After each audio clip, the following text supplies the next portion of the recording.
It started as a simple curiosity.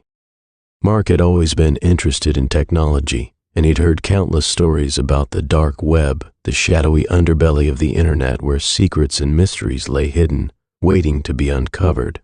One night, alone in his dimly lit apartment, he decided to take a look for himself.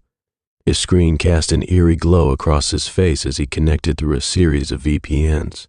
Feeling a strange thrill at each layer of security, he added. He didn't know what he expected to find, just the thrill of exploring the unknown, he supposed. After navigating through various hidden sites, he stumbled across a chat room simply titled The Watchers. It seemed empty at first, just a blank black screen with a blinking cursor. Mark's pulse quickened as he typed out a simple, "Hello?" The cursor blinked for a long time, and he almost gave up when a message finally appeared. "We see you, Mark." He froze, staring at the screen. He hadn't entered any personal information. How did they know his name? He shook it off, convincing himself it was some trick or a default response. But the message continued. "We've been waiting for you." A chill crept up his spine, but curiosity got the better of him, and he typed, "Who are you?" The response was instant. "We are the ones who know." Confused and a little unnerved, he asked, "No, what?"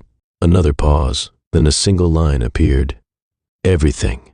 He chuckled nervously, typing, "Yeah, right." But as soon as he hit enter, his phone buzzed next to him, the notification lighting up with a message. "Look outside." His heart raced.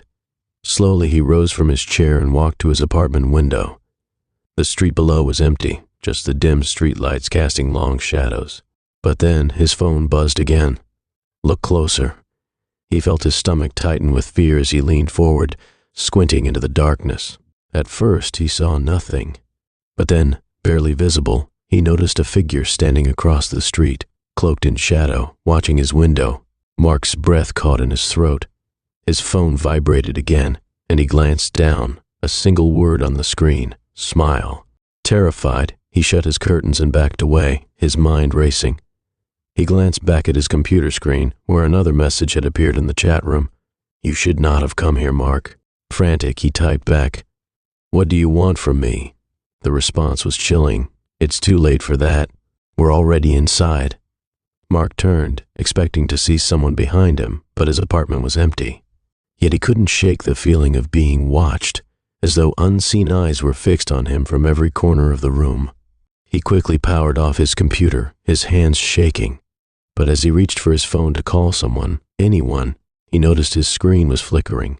The phone powered on by itself, and a new message appeared, one he hadn't typed, "Stay with us."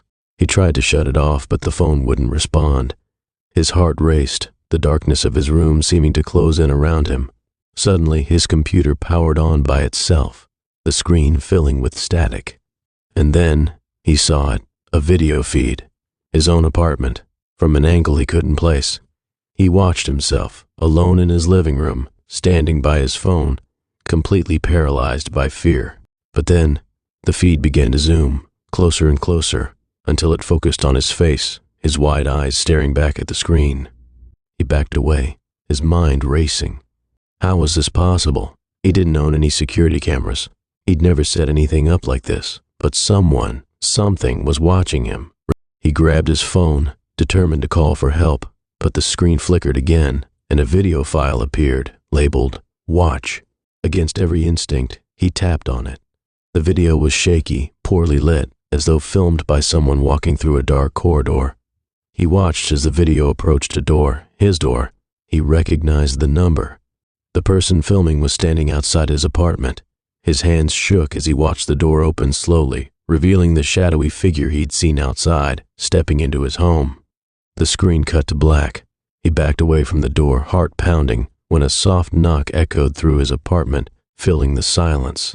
He stood there, frozen, listening as the knocking grew louder and more insistent, until it was a steady pounding that filled the room. And then, silence. The screen on his computer flashed, and a new message appeared. "Open the door." Mark's hands shook as he moved toward the door, every step heavy with dread.